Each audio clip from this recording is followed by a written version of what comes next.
Divorce. Pourquoi tu ne dois jamais quitter le domicile conjugal? Bienvenue sur Gagner son divorce, le podcast pour les hommes qui veulent garder la tête haute, affronter le divorce avec stratégie et reconstruire leur vie. Ta femme te balance la phrase fatidique « Je veux divorcer » et parfois elle ajoute « Tu devrais partir ». C'est exactement là que beaucoup d'hommes font une erreur monumentale. Ils cèdent. Par peur du conflit, par culpabilité ou parce qu'ils croient naïvement que ça va calmer les choses. Mais un roi ne quitte pas son royaume. Si elle veut partir, qu'elle fasse ses valises. Toi, tu restes debout dans ton château.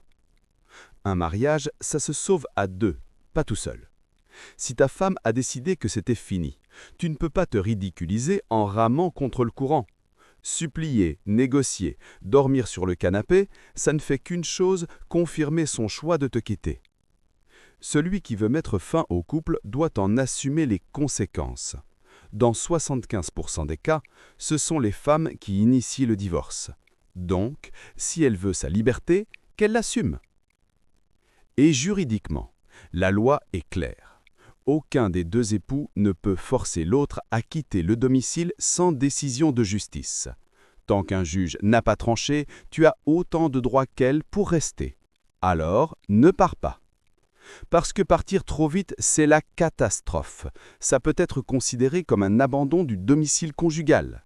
Ça peut t'exploser à la figure financièrement, avec une prestation compensatoire plus lourde. Et symboliquement, tu perds ton cadre, ton territoire, tu deviens celui qui subit, pas celui qui choisit. Et attention, si elle claque la porte et qu'elle part, tu dois te protéger. Tu déposes une main courante, tout de suite. Pourquoi ? Parce qu'au tribunal, son avocat essaiera presque toujours de faire croire que la séparation est plus récente qu'elle ne l'est réellement. Et plus la durée du mariage est artificiellement allongée, plus la facture grimpe. Avec une main courante claire et datée, tu coupes court aux manipulations. Tu montres que tu n'as pas abandonné ton foyer. C'est elle qui est partie. Dans un divorce, la preuve est en armure. Sans elle, tu te fais saigner. Un homme digne ne fuit pas. Ta maison est ton château.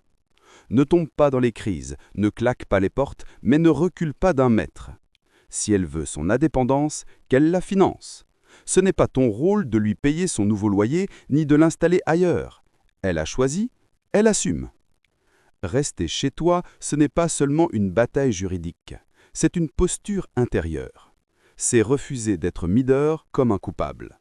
C'est rester debout, digne, ancré, et à partir de là, deux scénarios sont possibles. Soit elle revient, et elle retrouve un homme solide, soit elle part définitivement, et tu as protégé ton patrimoine, ta dignité et ton avenir. La vraie victoire, ce n'est pas sauver un couple déjà mort. La vraie victoire, c'est de redevenir l'homme qu'aucune femme ne veut quitter. Tu veux aller plus loin ? Retrouve mes e-books et coachings personnalisés sur www.gagnersondivorce.com. À bientôt pour un prochain épisode.